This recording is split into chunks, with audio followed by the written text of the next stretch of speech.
Sa isang liblib na baryo na napapaligiran ng luntiang kabundukan at malalawak na bukirin, naninirahan ang isang simpleng magsasaka na nagngangalang Mateo. Kilala siya sa kanilang lugar bilang masipag, matiyaga, at may pusong busilak. Araw-araw, bago pa sumikat ang araw, bumabangon na siya upang magtrabaho sa kanyang maliit na lupain. Isang parsela ng lupa na minana pa niya sa kanyang yumaong ama. Hindi man kalakihan ang kanyang ani, sapat ito upang mairaos ang kanyang pang-araw-araw na pangangailangan. Wala siyang pamilya, walang asawa, walang anak, at matagal na ring pumanaw ang kanyang mga magulang. Sa kabila nito, hindi siya nagrereklamo. Para sa kanya, ang tahimik na pamumuhay ay isang biyaya. Ngunit sa likod ng kanyang katahimikan ay ang isang lihim na matagal nang bumabagabag sa kanyang isipan, isang ala-ala na pilit niyang nililimot ngunit patuloy na bumabalik tuwing siya'y nag-iisa. Isang gabi, habang pauwi si Mateo mula sa bukid, napansin niyang tila kakaiba ang ihip ng hangin. Ang mga dahon ng puno ay hindi basta gumagalaw, tila may kung anong ritmo na hindi pangkaraniwan. Napahinto siya at tumingin sa paligid. Sa di kalayuan, sa gilid ng kakahuyan na matagal nang iniiwasan ng mga taga-baryo, may nakita siyang mahinang liwanag. Ang kagubatang iyon ay kilala sa kanilang lugar bilang gubat ng mga nilalang. Ayon sa mga matatanda, hindi dapat pinapasok ang lugar na iyon, lalo na sa gabi. Marami raw ang nawala roon at hindi na muling nakita. Ngunit sa gabing iyon, may kung anong nagtulak kay Mateo upang lumapit. Isa lamang itong ilusyon, bulong niya sa sarili. Baka may lampara lamang na naiwan ng ibang magsasaka. Habang papalapit siya, lalong lumilinaw ang liwanag. Hindi ito mula sa apoy o lampara, kundi tila nagmumula mismo sa hangin. At sa gitna nito, unti-unting nabuo ang isang anyo. Isang babae. Napakaganda ng kanyang anyo. Mahaba ang buhok na tila kumikislap sa liwanag ng buwan, maputi ang balat, at ang kanyang mga mata ay tila naglalaman ng kakaibang ningning na hindi maipaliwanag. Napaatras si Mateo, ngunit hindi siya makaalis. Para bang may puwersang humihila sa kanya upang manatili. "Sino ka?" mahina niyang tanong.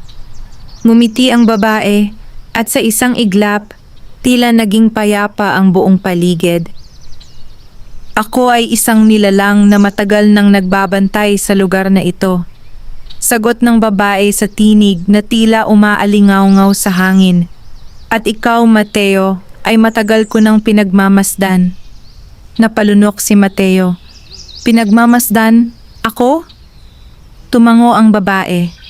"Ikaw ay may mabuting puso, hindi tulad ng iba na pumapasok dito na puno ng kasakiman." "Hindi ako naghahanap ng kayamanan," sagot ni Mateo. "Ako'y napadaan lamang." Ngumiti muli ang babae, ngunit sa pagkakataong ito ay may kakaibang lungkot sa kanyang mga mata. "Kung ganoon, marahil ay ikaw ang itinakda." "Para saan?" agad na tanong ni Mateo. Hindi agad sumagot ang babae. Sa halip, lumapit siya ng dahan-dahan at sa bawat hakbang niya ay tila sumasabay ang hangin. "Para sa isang kapalaran na magbabago sa iyong buhay," wika niya. Bago pa makapagsalita si Mateo, biglang naglaho ang babae, kasabay ng liwanag na bumalot sa kanya. Naiwang mag-isa si Mateo sa gitna ng kagubatan, litong-lito sa kanyang nasaksihan. Kinabukasan, sinubukan niyang balikan ang lugar, ngunit wala na ang liwanag, wala na ang babae. Tila ba hindi ito kailanman nangyari? Ngunit simula noong gabing iyon, nagbago ang kanyang buhay. Ang kanyang mga pananim ay tila biglang sumagana. Ang mga tanim na dati hirap tumubo ay naging mas malusog at masagana. Ang kanyang ani ay dumoble, kung minsan ay triple pa. Napansin ito ng mga taga-baryo. Mateo, anong ginagawa mo sa lupa mo? Tanong ng isa niyang kapitbahay. Wala naman, sagot niya. Pareho pa rin ang paraan ko. Ngunit sa kanyang puso, alam niyang may kinalaman ang babaeng nakita niya. Makalipas ang ilang araw, muling bumalik ang kakaibang hangin. At sa pagkakataong ito, hindi na siya natakot. Dahan-dahan siyang naglakad patungo sa kakahuyan, dala ang pag-asang muli niyang makikita ang mahiwagang babae. At doon, sa ilalim ng isang matandang puno, muli niyang nasilayan ang liwanag. Ngunit sa pagkakataong ito, mas malinaw na at mas malapit. Alam kong babalik ka, wika ng babae habang unti-unting lumilitaw mula sa liwanag. Hindi ka totoo, hindi ba? Tanong ni Mateo, bagamat alam niyang totoo ang lahat. Ngumiti ang babae. Mas totoo pa sa iniisip mo. Ano ka? Tanong niya. Ako ay isang diwata, sagot nito. Tagapangalaga ng kagubatang ito. Napatingin si Mateo sa paligid. Kung ikaw ay diwata, bakit mo ako pinili? Lumapit ang diwata at tumigil sa harap niya. Dahil ikaw lamang ang taong pumasok dito na walang takot, walang kasakiman, at may dalisay na puso. Tumahimik si Mateo. Hindi niya alam kung ano ang sasabihin. Mateo, mahinang wika ng diwata. Handa ka bang tanggapin ang kapalarang nakalaan sa iyo? Ano ang ibig mong sabihin? Tanong niya. Ngunit bago pa siya makakuha ng sagot, naramdaman niyang unti-unting umiikot ang kanyang paningin. Tila siya'y hinihila sa ibang mundo. At sa huling sandali bago siya tuluyang mawalan ng malay, narinig niya ang tinig ng diwata. Simula ngayon, ang iyong buhay ay hindi na magiging katulad ng dati. Nagising si Mateo sa isang lugar na hindi niya kailanman nakita sa buong buhay niya. Sa una, inakala niyang nananaginip lamang siya. Ngunit nang maramdaman niya ang malamig na simoy ng hangin at ang lambot ng damong kanyang hinihigaan, unti-unti niyang napagtanto na ang lahat ay totoo. Ang paligid ay nababalot ng kakaibang liwanag, hindi mula sa araw, kundi tila nagmumula sa mismong kalikasan. Ang mga puno ay may mga dahong kumikislap na parang ginto at ang mga bulaklak ay naglalabas ng banayad na ningning na tila humihinga. Dahan-dahang bumangon si Mateo at tumingin sa paligid. Saan? Ako napunta? Bulong niya. Sa lugar na matagal nang nakatago sa mga mata ng tao. Napalingon siya sa tinig na yon. Naroon ang diwata. Mas malinaw na ngayon ang kanyang anyo. Tila ba ang bawat detalye ng kanyang pagkatao ay nilikha mula sa liwanag at hangin. Ang kanyang mga mata ay may kakaibang lalim at ang kanyang presensya ay nagbibigay ng kakaibang kapanatagan. Dinala mo ako rito? Tanong ni Mateo. Tumango ang diwata. Oo, ito ang aking mundo. Ang daigdig ng mga nilalang na hindi na nakikita ng karaniwang tao. Hindi makapaniwala si Mateo. Bakit ako? Dahil ikaw ay pinili, sagot niya, at dahil may bagay kang kailangang malaman. Lumapit ang diwata at iniabot ang kanyang kamay. Sumama ka sa akin. Sandaling nag-alinlangan si Mateo, ngunit sa huli ay tinanggap niya ang kamay nito. Sa sandaling magdikit ang kanilang mga palad, naramdaman niya ang kakaibang init, hindi nakapapaso kundi nagbibigay ng lakas. Naglakad sila sa gitna ng kakaibang kagubatan. Habang sila'y naglalakad, napansin ni Mateo ang mga nilalang na hindi niya akalaing umiiral. May maliliit na aninong lumilipad sa pagitan ng mga puno, may mga anyong kalahating hayop at kalahating tao, At may mga matang nagmamasid mula sa dilim, ngunit walang bakas ng panganib. Hindi sila nananakit? Tanong ni Mateo. Hindi, sagot ng diwata, hanggat wala kang masamang hangarin. Nagpatuloy sila hanggang makarating sa isang malinaw na lawa. Ang tubig nito ay tila salamin, hindi lamang ng mukha kundi ng kaluluwa. Lumapit ka, wika ng diwata. Sumunod si Mateo at tumingin sa tubig. Ngunit ang kanyang nakita ay hindi ang kanyang sarili. Sa halip, nakita niya ang kanyang nakaraan, ang kanyang pagkabata, ang kanyang ama na nagtuturo sa kanya kung paano magtanim, ang kanyang ina na ngumingiti habang naghahanda ng pagkain. Napapikit siya. Bakit ko ito nakikita? Tanong niya. Dahil ang lawa na ito ay nagpapakita ng katotohanan, sagot ng diwata. At ang iyong katotohanan ay malinis. Dahan-dahang nagbukas ng mata si Mateo. Hindi ako perpekto, wika niya. Marami rin akong pagkukulang. Ang pagiging hindi perpekto ay hindi kasalanan, sagot ng diwata. Ang mahalaga ay ang iyong puso. Tahimik na napatingin si Mateo sa kanya. Bakit mo ako pinili? Muling tanong niya. Ngunit sa pagkakataong ito ay mas malalim ang kanyang tinig. Hindi agad sumagot ang diwata. Sa halip, tumingin ito sa lawa. Dahil ikaw ang magliligtas sa akin. Napatigil si Mateo. Ano? Ako ay hindi ganap na malaya, paliwanag ng diwata. Ang mundong ito ay may hangganan at ako'y nakatali rito sa loob ng napakahabang panahon.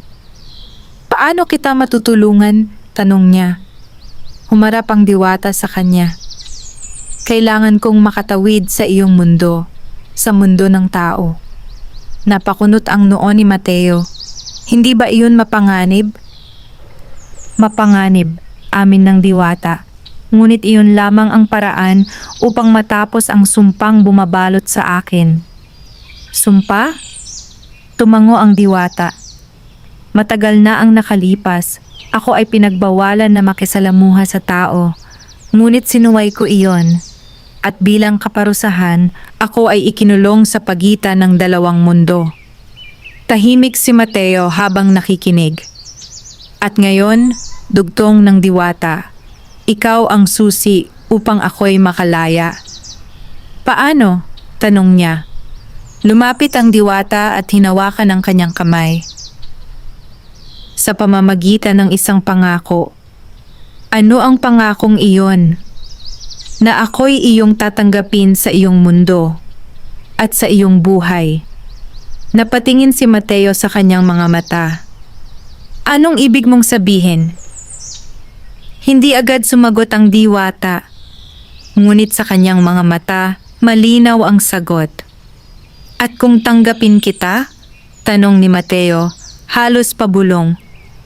Magiging bahagi ako ng iyong mundo, sagot niya. Bilang iyong asawa, para bang huminto ang oras. Hindi inaasahan ni Mateo ang sagot na iyon. Asawa? Ulit niya. Tumango ang diwata. Iyon lamang ang paraan upang tuluyang maputol ang sumpa. Napaatras si Mateo na lilito. Hindi ito basta-basta, wika niya. Hindi kita lubos na kilala. Ngunit kilala kita, sagot ng diwata. Matagal na kitang pinagmamasdan. Hindi iyon sapat, giit niya. Tahimik na napayuko ang diwata. Nauunawaan ko, wika nito. Hindi ko inaasahang agad mong tatanggapin. Naramdaman ni Mateo ang bigat ng sitwasyon. Sa isang banda, may awa siya sa diwata. Sa kabilang banda, ang hinihingi nito ay hindi biro. Bigyan mo ako ng panahon, sabi niya. Nag-angat ng tingin ang diwata. Iyon lamang ang aking hiling, sagot nito. Unti-unting naglaho ang paligid. At bago pa tuluyang magdilim ang kanyang paningin, Narinig muli ni Mateo ang tinig ng diwata. Ngunit tandaan mo, hindi habang buhay ang pagkakataon. Nagising si Mateo sa kanyang kubo, pawis na pawis at hingal na hingal. Tumingin siya sa paligid. Lahat ay tila normal. Ngunit sa kanyang palad, may bakas ng liwanag at sa kanyang puso, may desisyong kailangang gawin. Hindi na muling nakatulog si Mateo ng gabing iyon. Paulit-ulit na umuukil-kil sa kanyang isipan ang mga salitang binitiwan ng diwata. Ang sumpa ang mundo nito at higit sa lahat, ang alok na hindi niya inaasahan, ang maging asawa ng isang nilalang na hindi kabilang sa kanyang mundo.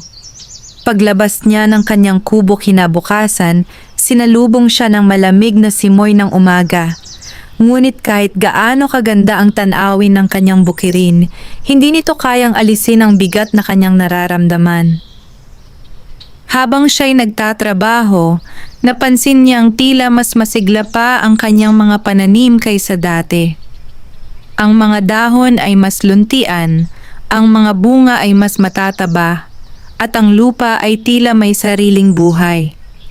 Hindi ito normal, bulong niya sa sarili. Naalala niya ang diwata. May kinalaman ito sa kanya, wika niya, halos sigurado. Ngunit kasabay ng pag-unlad ng kanyang bukid ay ang pagtaas ng pansin ng mga taga-baryo. Mukhang may kakaiba sa lupa mo, Mateo, sabi ni Mang Isko, isang matandang magsasaka. Hindi ganyan kabilis ang ani kahit gaano kakasipag.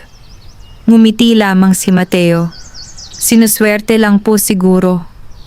Ngunit sa loob-loob niya, alam niyang hindi iyon simpleng swerte. Habang lumilipas ang mga araw, lalo siyang nagiging balisa. Hindi na muling nagpakita ang diwata, ngunit ramdam niya ang presensya nito. Parang may matang nagmamasid, hindi upang manakot, kundi upang maghintay. Isang gabi, hindi na niya kinaya ang pagdadalawang isip. Dinala siya ng kanyang mga paa pabalik sa kakahuyan. Ang hangin ay muling nagbago. Ang mga dahon ay muling sumayaw sa hindi pangkaraniwang ritmo. At alam kong narito ka, wika niya sa dilim. Ilang sandali ang lumipas bago muling sumilay ang liwanag. At mula rito, muling lumitaw ang diwata. Ngunit ngayon, tila mas mahina ang kanyang ningning. Bumalik ka, wika nito, may bahid ng pag-asa sa tinig. Hindi ako mapakali, sagot ni Mateo. Kailangan kong maintindihan ang lahat. Lumapit ang diwata, ngunit may pag-iingat sa bawat hakbang. Ano ang nais mong malaman? Tanong nito. Kung totoo ang lahat, sagot niya. At kung ano ang mangyayari kung tanggapin ko ang alok mo. Tahimik ang diwata sa loob ng ilang sandali. Kung tatanggapin mo ako, wika nito, magiging bahagi ako ng iyong mundo. Ngunit kapalit nito, mawawala sa akin ang aking kapangyarihan bilang diwata. Nagulat si Mateo. Ibig mong sabihin, magiging tao ka? Hindi ganap, sagot nito. Ngunit mawawala ang karamihan sa aking kakayahan. Hindi na ako makakabalik sa mundong ito. Kung ganoon, bakit mo gagawin iyon? Tanong niya. Ngumiti ang diwata, isang ngiting puno ng lungkot. Dahil ang kalayaan ay may halaga, sagot nito. At handa akong bayaran iyon. Napayuko si Mateo. Paano kung hindi ko tanggapin? Tanong niya. Hindi agad sumagot ang diwata. Ngunit ang katahimikan nito ay sapat na upang magbigay ng sagot. Mananatili akong nakakulong, wika nito sa huli, hanggang sa tuluyan na akong maglaho. Napahigpit ang kamao ni Mateo. Hindi iyon makatarungan, wika niya. Ganito ang batas ng aming mundo, sagot ng diwata. At hindi ko na iyon mababago. Tumahimik silang dalawa. Tanging ang ihip ng hangin at ang mahihinang tunog ng kagubatan ang maririnig. May kondisyon ba? Tanong ni Mateo. Nag-angat ng tingin ng diwata. Mayroon, sagot nito. Ano iyon? Kapag ako'y iyong tinanggap bilang asawa, wika nito, kailangan mong panatilihin ang aking lihim. Lihim? Hindi dapat malaman ng kahit sino kung ano ako, paliwanag nito. Kapag nabunyag ang aking tunay na pagkatao, maaaring bumalik ang sumpa. Bumalik? Ulit ni Mateo. O mas malala pa, dugtong nito. Napabuntong hininga si Mateo. Marami akong isinasapanganib, wika niya. At ako rin, sagot ng diwata. Nagtagpo ang kanilang mga mata. Sa sandaling iyon, naramdaman ni Mateo ang kakaibang koneksyon. Isang ugnayan na hindi niya maipaliwanag. Hindi ito basta awa. Hindi rin ito simpleng pagkahabag. May mas malalim. Kung tatanggapin kita, dahan-dahan niyang wika, mananatili ka ba sa tabi ko? Tumango ang diwata. Habang buhay, sagot nito. Hindi mo ba ako iiwan? Hindi, wika nito. Maliban na lamang kung ikaw ang unang bumitaw. Napapikit si Mateo. Sa kanyang isipan, bumalik ang alaala ng kanyang nag-iisang buhay. Ang katahimikan, ang pag-iisa, ang paulit-ulit na araw na walang pagbabago. At ngayon, may pagkakataon siyang baguhin iyon. Ngunit kapalit nito ay isang lihim at isang responsibilidad na hindi niya tiyak kung kakayanin niya. Dahan-dahan siyang nagmulat ng mata. At kung pumayag ako, tanong niya, kailan ito mangyayari? Lumapit ang diwata at inilapit ang kanyang kamay sa dibdib ni Mateo. Sa susunod na kabilugan ng buwan, sagot nito. Doon magsisimula ang ating sumpaan. Tahimik na tumango si Mateo. Bigyan mo ako ng isa pang gabi, wika niya. Ngumiti ang diwata. Iyon na ang huling gabi na maaari kitang hintayin, sagot nito. Unti-unti itong naglaho, kasabay ng liwanag. At muling naiwan si Mateo sa dilim. Ngunit sa pagkakataong ito, hindi na siya natatakot. Dahil alam niya na sa susunod na gabi, kailangan na niyang pumili. Ang gabi ay tila mas mabigat kaysa karaniwan. Nakaupo si Mateo sa harap ng kanyang kubo, nakatanaw sa malawak na bukirin na unti-unting nilalamon ng dilim. Ang hangin ay malamig, ngunit hindi iyon ang nagpapanginig sa kanya, kundi ang bigat ng desisyong kailangan niyang gawin. Sa buong buhay niya, nasanay siya sa pagiging mag-isa. Walang ibang iniisip kundi ang pagtatanim, pag-aani, at simpleng pamumuhay. Ngunit ngayon, isang bagay ang bumabagabag sa kanyang puso, isang pagpiling magbabago sa kanyang kapalaran. Isang diwata, bulong niya sa sarili, at magiging asawa ko.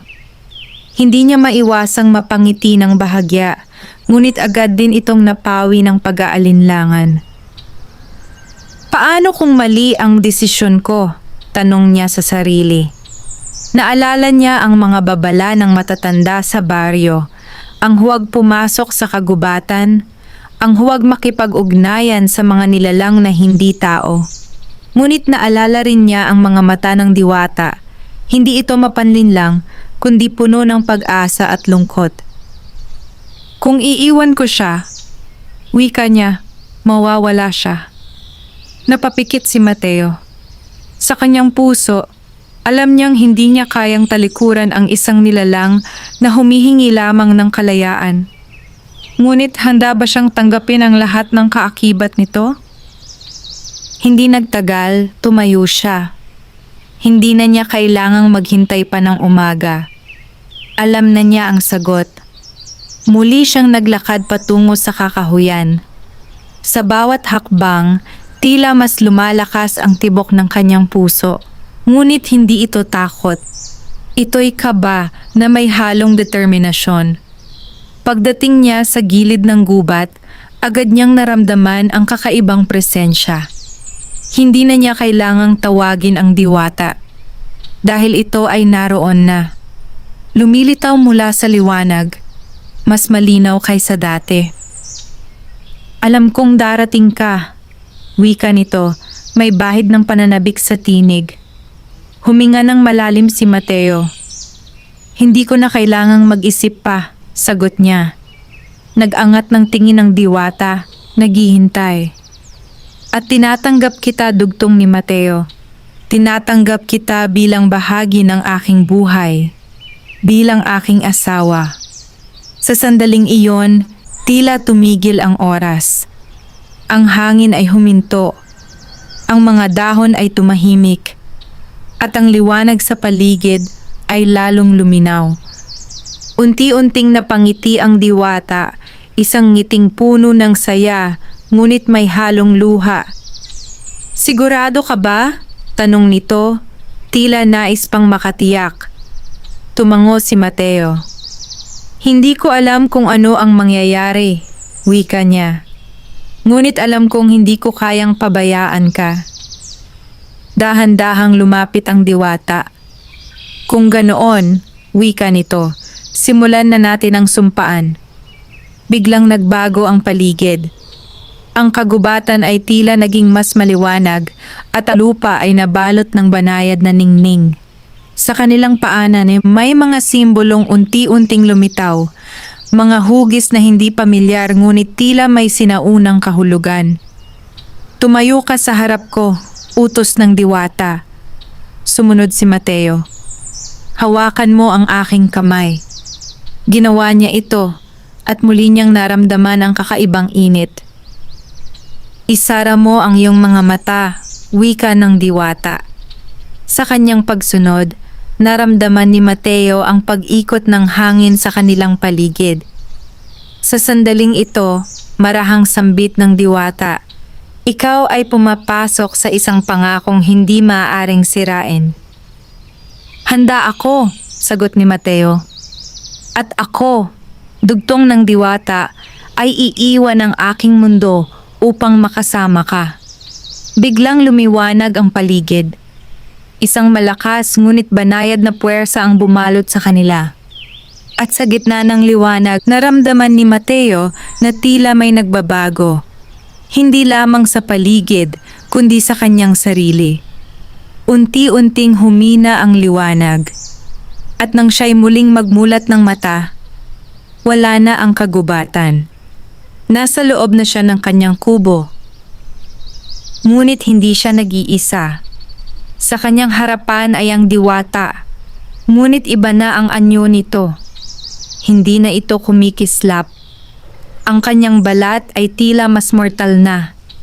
Ang kanyang mga mata ay nananatiling maganda, ngunit wala na ang kakaibang ningning na dati taglay nito.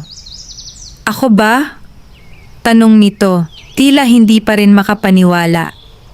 Lumapit si Mateo. Kasama na kita, sagot niya. Napangiti ang diwata. Ngayon, wika nito, ako ay bahagi na ng iyong mundo. Tahimik silang nagtitigan. Ngunit sa kabila ng bagong simula, may isang bagay na hindi nila namamalayan. Sa gilid ng kagubatan, sa lugar kung saan sila unang nagtagpo, may isang pares ng matang nagmamasid. At ang mga matang iyon ay hindi puno ng kabutihan. Lumipas ang mga araw na tila isang panaginip. Sa unang pagkakataon sa kanyang buhay, hindi na nag-iisa si Mateo. Ang kanyang kubo, na dati tahimik at malamig, ay napuno ng buhay at init. Ang dating diwata, na ngayoy tinawag niyang Amaya, ay unti-unting natutong mamuhay bilang isang mortal. Sa simula, maraming bagay ang bago para kay Amaya. Ang simpleng paghahanda ng pagkain, ang pag-aayos ng kubo, at maging ang pakikisalamuha sa mga tao ay tila banyaga sa kanya. Ngunit sa tulong ni Mateo, natutunan niya ang mga ito ng may kasipagan at pagtitiyaga. Ganito pala ang buhay ng tao, minsang wika ni Amaya habang pinagmamasdan ang paglubog ng araw. Simple lang, sagot ni Mateo. Pero totoo, napangiti si Amaya at masarap sa pakiramdam. Sa paglipas ng panahon, lalong tumibay ang kanilang pagsasama. Hindi lamang bilang mag-asawa, kundi bilang magkaibigan na nagkakaunawaan sa bawat sandali. Ngunit hindi lahat ay payapa. Unti-unting napansin ng mga taga-baryo ang pagbabago. Mateo, sino ang kasama mo sa bahay? Tanong ni Aling Rosa, isang usisera ngunit mabait na kapitbahay. Asawa ko po, sagot niya. Asawa? Nagtatakang ulit nito. Kailan ka pa nag-asawa? Hindi po ako nakapaghanda ng handaan, palusot ni Mateo. Tahimik lang po. Napatingin si Aling Rosa kay Amaya na nakatayo sa likuran ni Mateo. Maganda siya, wika nito. Pero parang may kakaiba. Ngumiti lamang si Amaya, ngunit sa loob-loob niya, naramdaman niya ang bahagyang kaba. Hindi siya sanay na pagmasdan ng ganitong paraan. Sa mga sumunod na araw, dumami ang bulong-bulungan sa baryo. May nagsasabing may lihim si Mateo. May nagsasabing ang kanyang ani ay hindi normal. At may ilan na nagsimulang maghinala na may kinalaman ito sa kanyang bagong asawa. Isang gabi, habang sila'y naghahapunan, napansin ni Mateo ang katahimikan ni Amaya. May problema ba? Tanong niya.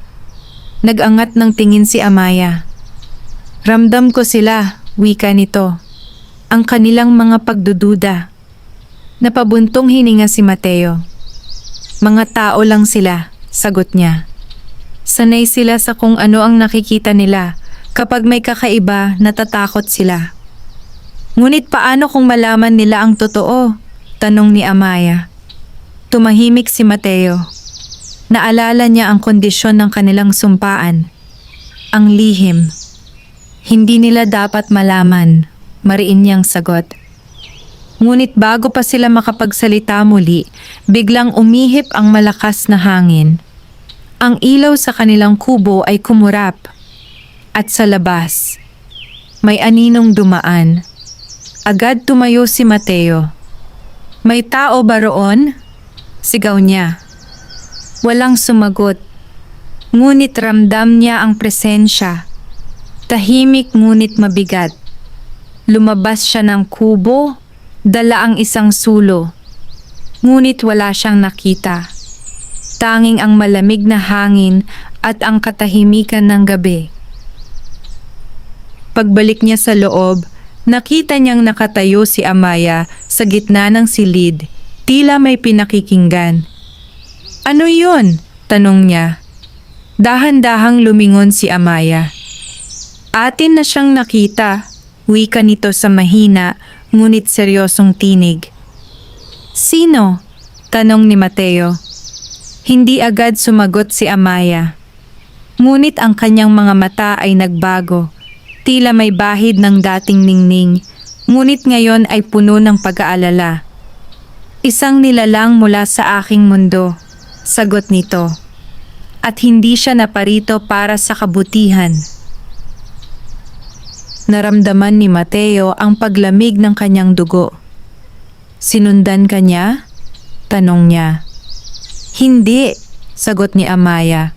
Matagal na siyang naghihintay. Para saan? Para sa akin, wika nito. At para sa kapangyarihang iniwan ko. Napahigpit ang kamao ni Mateo. Ano ang gagawin natin?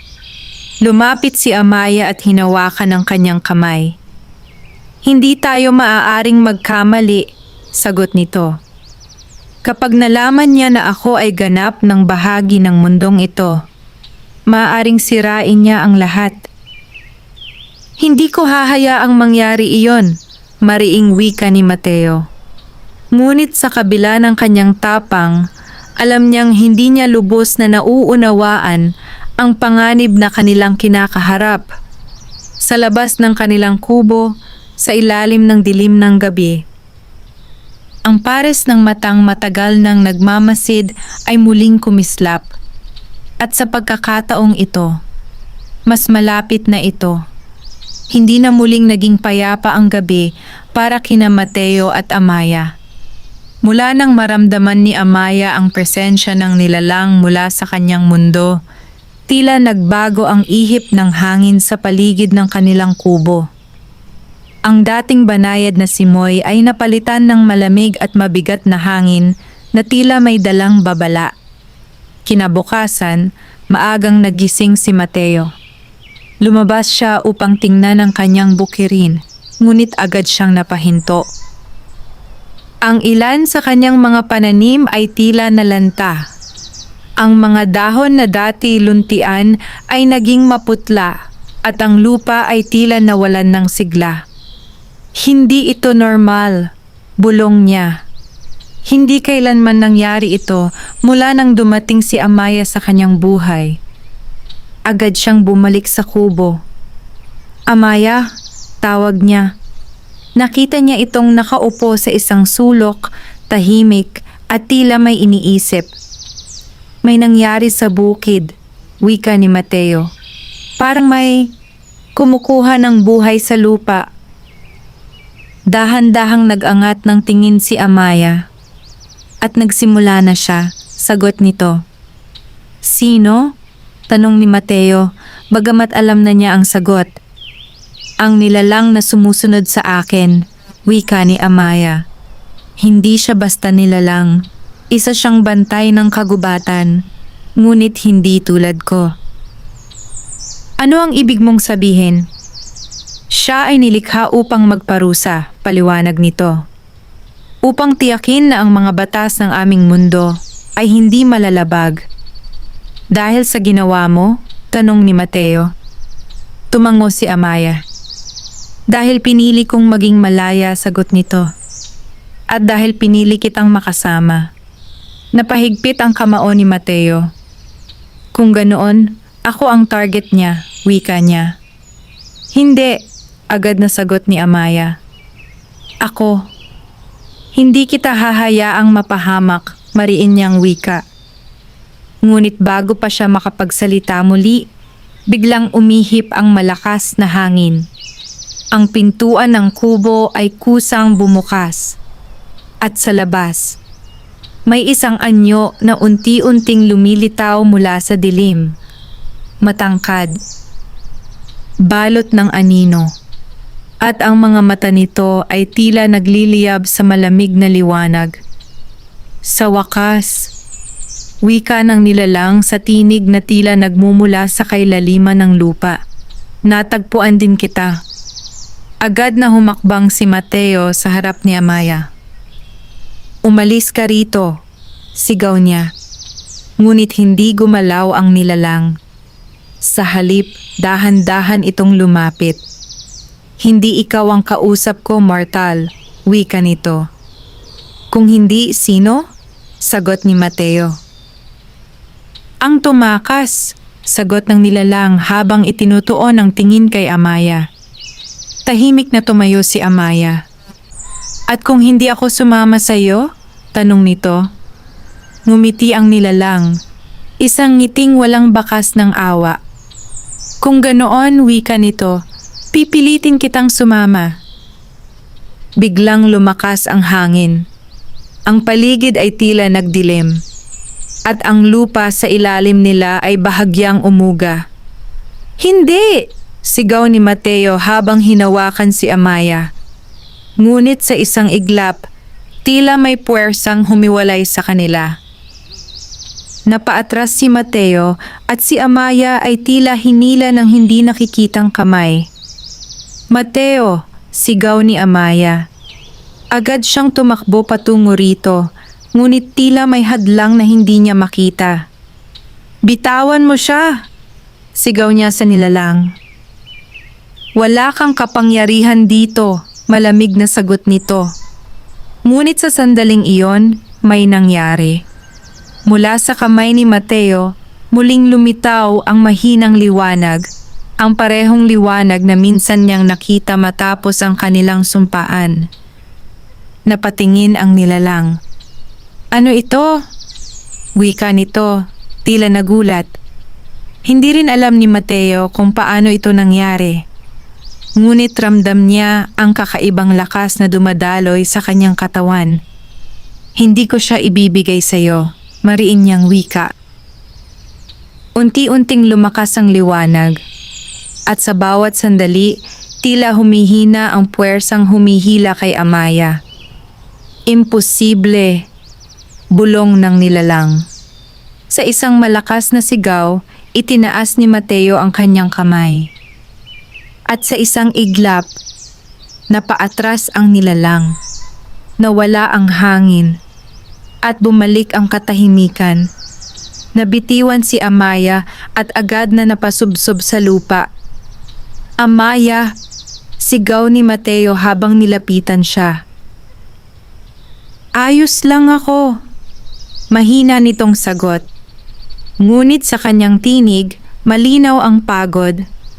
Napatingin si Mateo sa paligid. Wala na ang nilalang. Ngunit alam niyang hindi pa itapos. Dahan-dahang nagsalita si Amaya. Hindi siya basta-basta susuko, wika nito.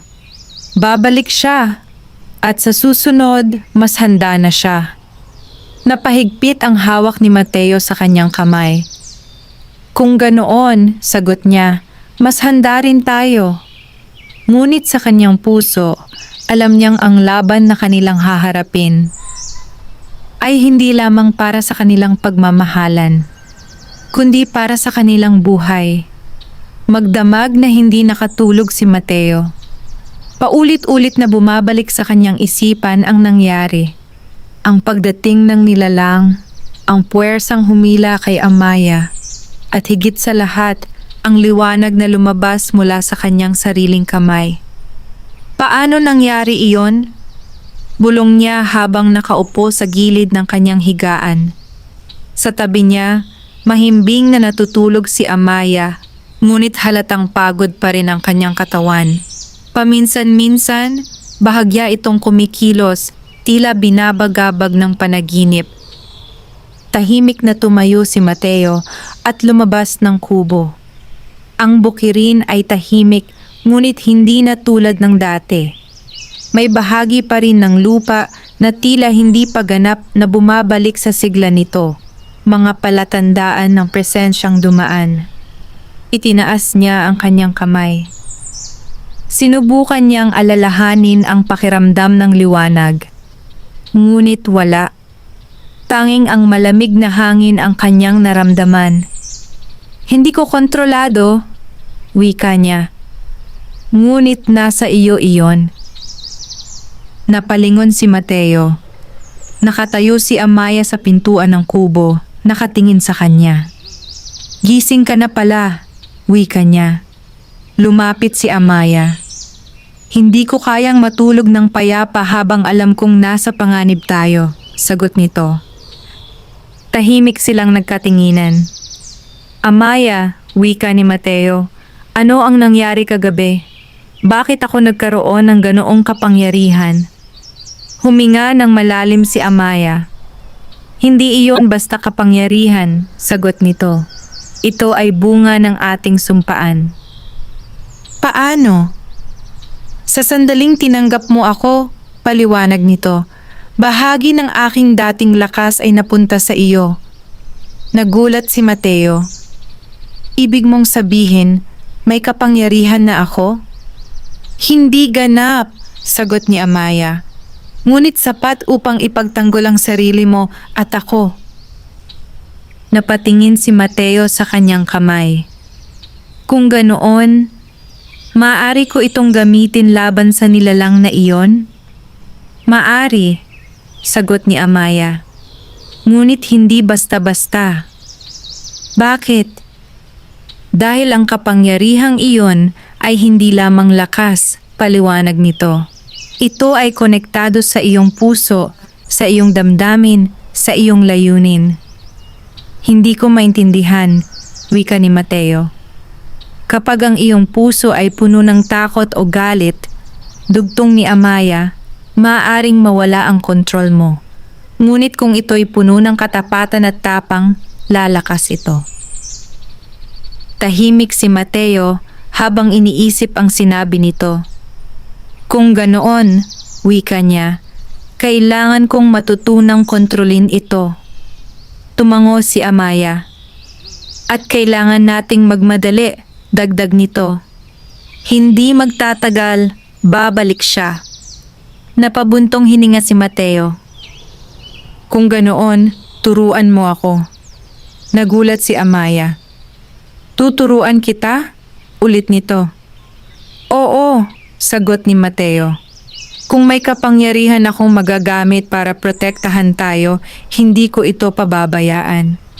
Sandaling nanahimik si Amaya, tila nag-iisip. Hindi madali ang hinihingi mo, wika nito. At may panganib. Mas mapanganib kung wala akong alam, sagot ni Mateo. Dahan-dahang tumango si Amaya. Kung ganoon, wika nito, magsisimula tayo ngayon. Lumakad sila papunta sa gilid ng bukirin, sa lugar na malayo sa kubo. Isara mo ang iyong mga mata, utos ni Amaya. Sumunod si Mateo. Huminga ka ng malalim, wika nito. At alalahanin mo ang sandaling nais mong protektahan ang isang mahalaga sa iyo. Agad na pumasok sa isipan ni Mateo ang imahe ni Amaya, ang sandaling siya'y hinila ng nilalang, ang takot na mawala ito. Unti-unting bumilis ang tibok ng kanyang puso. Ngayon, wika ni Amaya, ituon mo ang damdaming iyon sa iyong kamay. Dahan-dahang itinaas ni Mateo ang kanyang kamay. At sa loob ng ilang sandali, wala pa ring nangyayari. Hindi ko kaya, wika niya. Subukan mo ulit, sagot ni Amaya. Muling pumikit si Mateo. Sa pagkakataong ito, hindi lamang takot ang kanyang naramdaman, kundi determinasyon. Hindi niya hahayaang mawala si Amaya. Hindi niya hahayaang sirain ng nilalang ang kanilang buhay. At sa sandaling iyon, may munting liwanag na sumilay sa kanyang palad.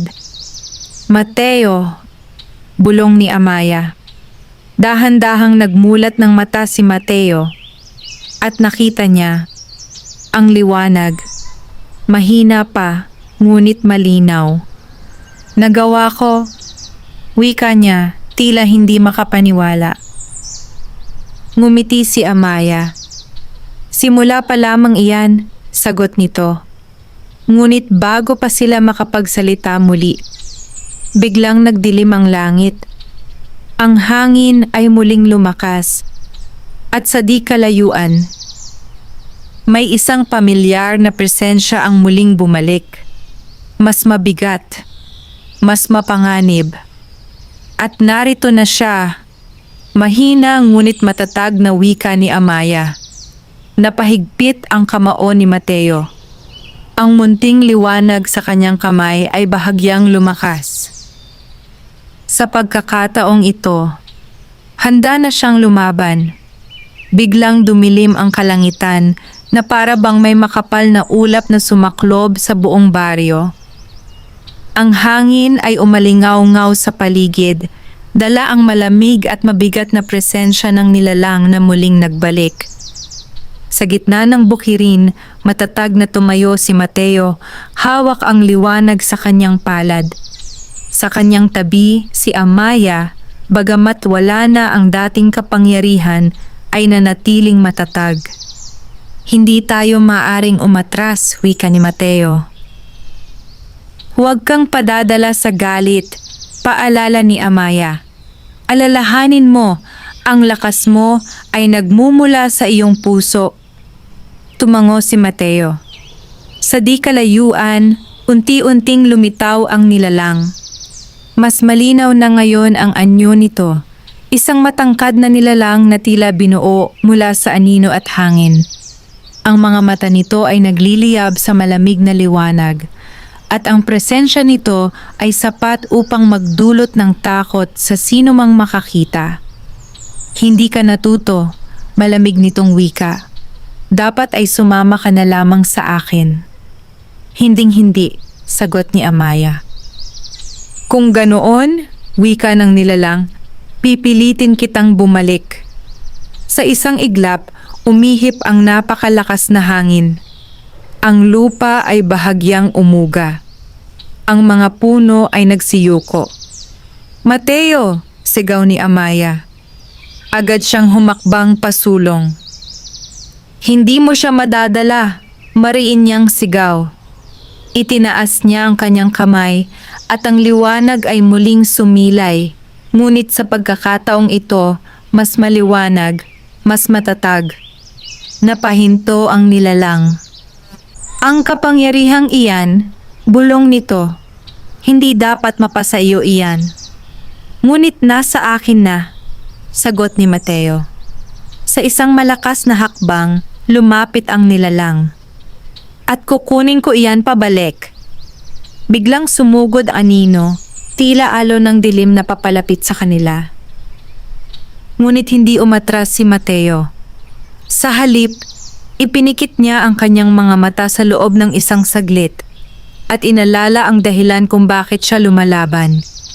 Hindi para sa sarili, kundi para kay Amaya. At sa sandaling iyon, sumiklab ang liwanag. Mula sa kanyang kamay, kumalat ito sa kanyang buong katawan at saka sumabog palabas na tila sinag ng araw. Sumalubong ito sa anino. Nagbanggaan ang liwanag at dilim. Umalingaw-ngaw ang isang malakas na tunog at ang paligid ay tila napunit sa gitna ng kanilang sagupaan. Hindi ito maaari, sigaw ng nilalang habang pilit lumalaban. Ngunit sa bawat sandali, tila humihina ang anino nito. Ang lakas na iyan ay hindi sa iyo, galit nitong sigaw. Hindi man ito sa akin nagsimula, sagot ni Mateo. Ngunit pinili ko itong gamitin para sa tama. Lalong luminaw ang liwanag. At sa isang huling sigaw, tuluyang napaatras ang nilalang. Ang anino nito ay naghiwa-hiwalay at unti-unting naglaho sa hangin. Kasabay nito, bumalik ang liwanag sa paligid. Humina ang hangin at ang kalangitan ay muling luminaw. Tahimik na bumagsak si Mateo sa kanyang tuhod, hinihingal. Mateo! Sigaw ni Amaya habang agad siyang nilapitan. Ayos lang ako, mahina niyang sagot. Ngunit halatang ubos ang kanyang lakas. Hindi pa siya tuluyang nawala. Wika ni Amaya habang nakatingin sa lugar kung saan naglaho ang nilalang. Umatras lamang siya. Napapikit si Mateo. Kung ganoon, wika niya, babalik pa siya. Tumango si Amaya. At sa susunod, mas malakas na siya. Tahimik silang dalawa. Sa kabila ng kanilang tagumpay, alam nilang hindi pa tapos ang laban. Ngunit sa unang pagkakataon, napatunayan ni Mateo na kaya niyang ipaglaban ang kanyang minamahal. At hindi na siya basta isang magsasaka lamang. Siya ay isang taong handang harapin ang dilim. Para sa liwanag na pinili niyang protektahan. Ang umaga, matapos ang laban ay hindi nagdala ng kapayapaan, kundi katahimikan na puno ng pangamba. Nakaupo si Mateo sa harap ng kanyang kubo, nakatingin sa bukirin. Ang lupa ay unti-unti nang bumabalik sa sigla, ngunit may mga bahagi pa ring tila sugatan.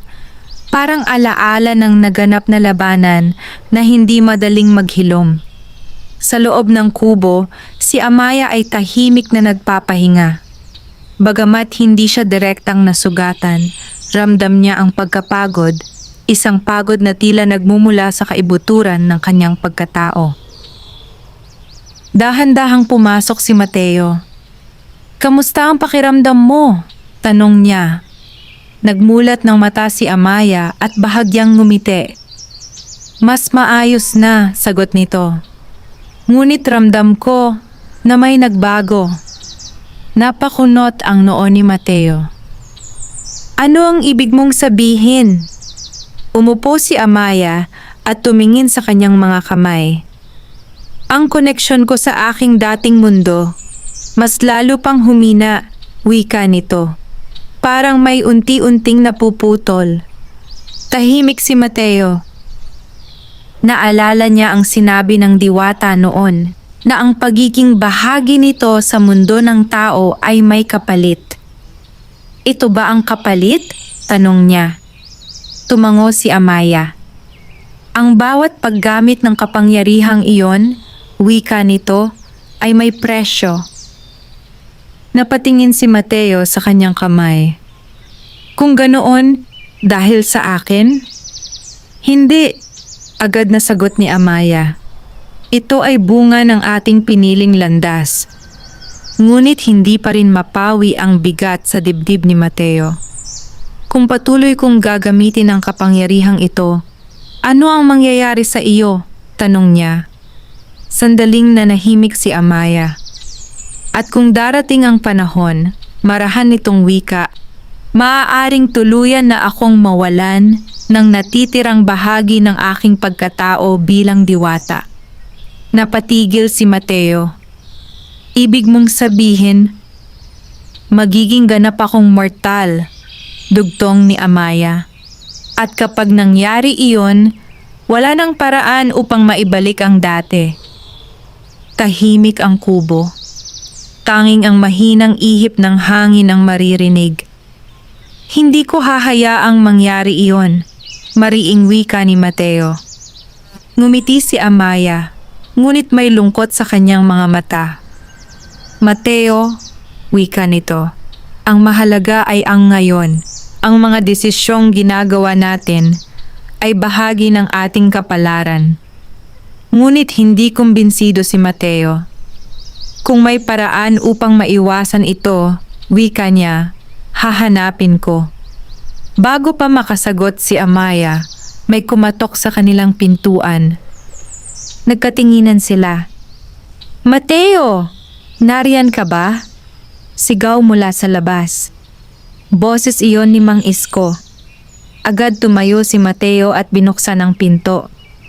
"Nandito po ako," sagot niya. Nakikita sa mukha ni Mang Isko ang pag-aalala. "May kakaibang nangyayari sa baryo," wika nito. "May mga alagang hayop na biglang nawawala at ang ilang pananim ay natutuyo." Napatingin si Mateo sa bukirin. "Ganon din po ang nangyari sa akin kahapon," sagot niya.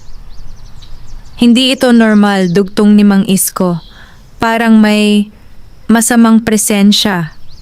Tahimik si Mateo. Sa kanyang likuran, naramdaman niya ang bahagyang paglapit ni Amaya. "Mateo," bulong nito. "Siya ito." Napahigpit ang kamao ni Mateo. "Ibig mong sabihin, bumalik na siya?" "Hindi pa siya ganap na nagpapakita," sagot ni Amaya. Ngunit pinapalakas niya ang sarili niya. "Sa pamamagitan ng?" tanong ni Mateo. "Pagkuha ng enerhiya mula sa paligid," paliwanag nito. "Sa lupa, sa hayop, at sa takot ng mga tao." Napatingin si Mateo kay Mang Isko. "Kailangan po nating mag-ingat," wika niya. "Huwag po munang lumabas sa gabi." "May alam ka ba sa nangyayari?" tanong ni Mang Isko, bahagyang nagdududa. Sandaling nag-alinlangan si Mateo. Naalala niya ang kondisyon, ang lihim. "Wala po akong tiyak na alam," sagot niya. "Pero mas mabuting maging handa." Tumango si Mang Isko. "Sige," wika nito. "Ipapaalam ko sa iba." Pagkaalis nito, agad nagsara si Mateo ng pinto. Hindi na niya maitago ang tensyon sa kanyang mukha. Hindi na ito simpleng laban, wika niya. Hindi na, sagot ni Amaya. At kung patuloy siyang lalakas, dugtong ni Mateo. Tayo ang susunod niyang haharapin. Pagtatapos ni Amaya, tahimik silang dalawa. Ngunit sa pagkakataong ito, may bagong takot na sumibol. Hindi lamang para sa kanilang buhay, kundi para sa buong baryo. At sa di kalayuan, sa kailaliman ng kagubatan, may isang nilalang na muling bumubuo ng kanyang lakas. At sa bawat sandalik, papalapit ito. Dumating ang gabi na mas mabigat kaysa sa lahat ng nagdaan. Ang buong baryo ay nababalot ng kakaibang katahimikan.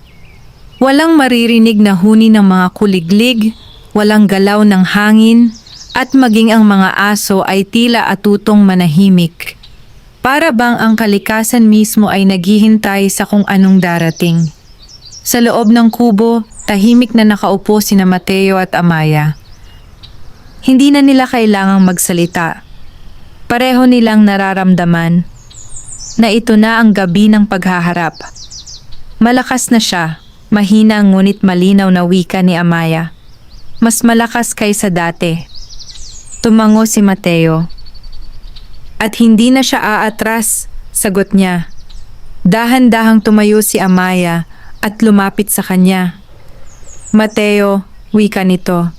May kailangan akong sabihin. Napatingin si Mateo sa kanyang mga mata.